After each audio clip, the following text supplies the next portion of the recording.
We just talked about all the 5 communication skills just now. I will just say a recap it. First, listen more, talk less. Listen, listen, and listen. Understand, seek to understand the person you're communicating with. You need to be very focused on where the person is coming on and know your audience better if you can know them by name, by nationality, by their psychosocial ambience. You can be more effective. You need to also ensure that you smile, smile, and smile. And at last but not the least, you need to understand that you appreciate the context of the communication. That is very, very important. So there you need to give them the eye contact, you need to look into your gestures, postures, and all that. These skills are very, very significant. Thank you so much. I hope he got his answers. Miss Benita wants to know, how do you build your confidence to speak positively to a person who cuts you off with a negative remark in the beginning and not even allow you to finish what you had to say? Very good question, Benita. I must congratulate you for that. Very often it happens that you trying to communicate to a person, the person doesn't even listen to you and cuts you in between. And you know this happens why? Because other person is not following the rules of communication. The other person is just not listening. And what did I say? Listening is a very important virtue in communication. So such people, when you follow the rules, eventually if they communicate to you on the regular basis, they learn to follow the rules.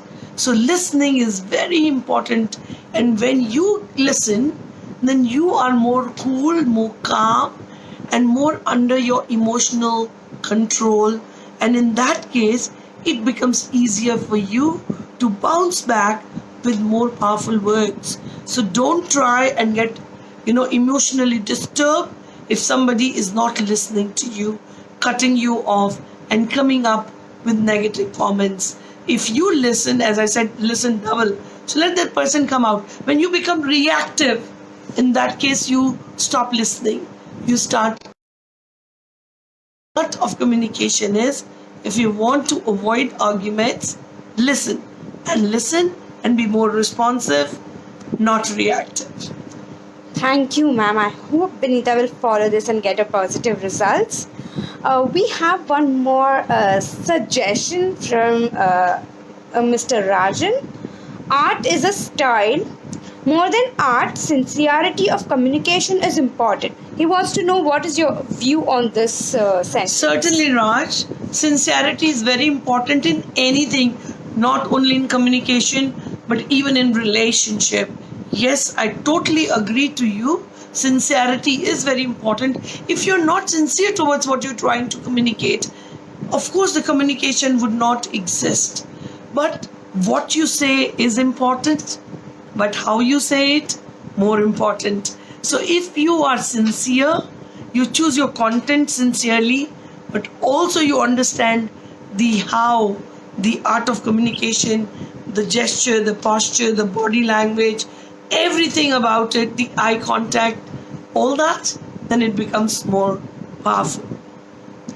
Thank you, ma'am.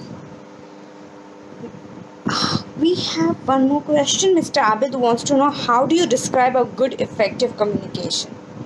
A good and an effective communication is where sender and receiver are both at the same pace. So sender is trying to say A and receiver receives as A.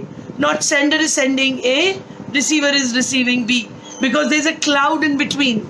And the cloud can be a noise, a cloud can be internal, a cloud can be external. There are going to be a lot of factors. Say you're not in a right frame of mind today, you're very upset, you're very tired. Somebody is trying to say something, you do not receive it with that positivity. This is your internal cloud.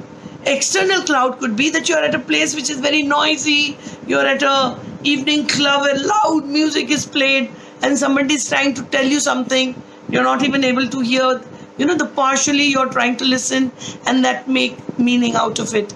So the effective communication is what A is trying to say, A is trying to receive. Sender gives A, receivers receive A, then it is a perfect communication. That means the cloud did not impact the communication process.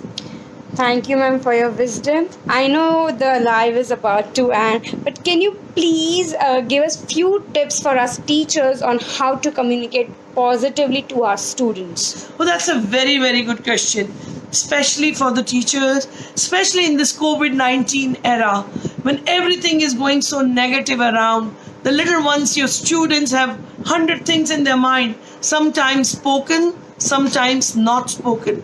If these things are not communicated by the children yet, it is the responsibility of the teacher to take care of. So observe your children more and see to it that you understand if they are going through some stress period. Help them to understand, you understand them better, and then communicate. So for you teachers, it is very, very strong subject. I always say a teacher without hope is a hopeless teacher. So keep your hope alive for the positive communication. Use all the 5 points with your children. Before they communicate to you, you understand it and you communicate back to them, and let this communication remain very, very positive.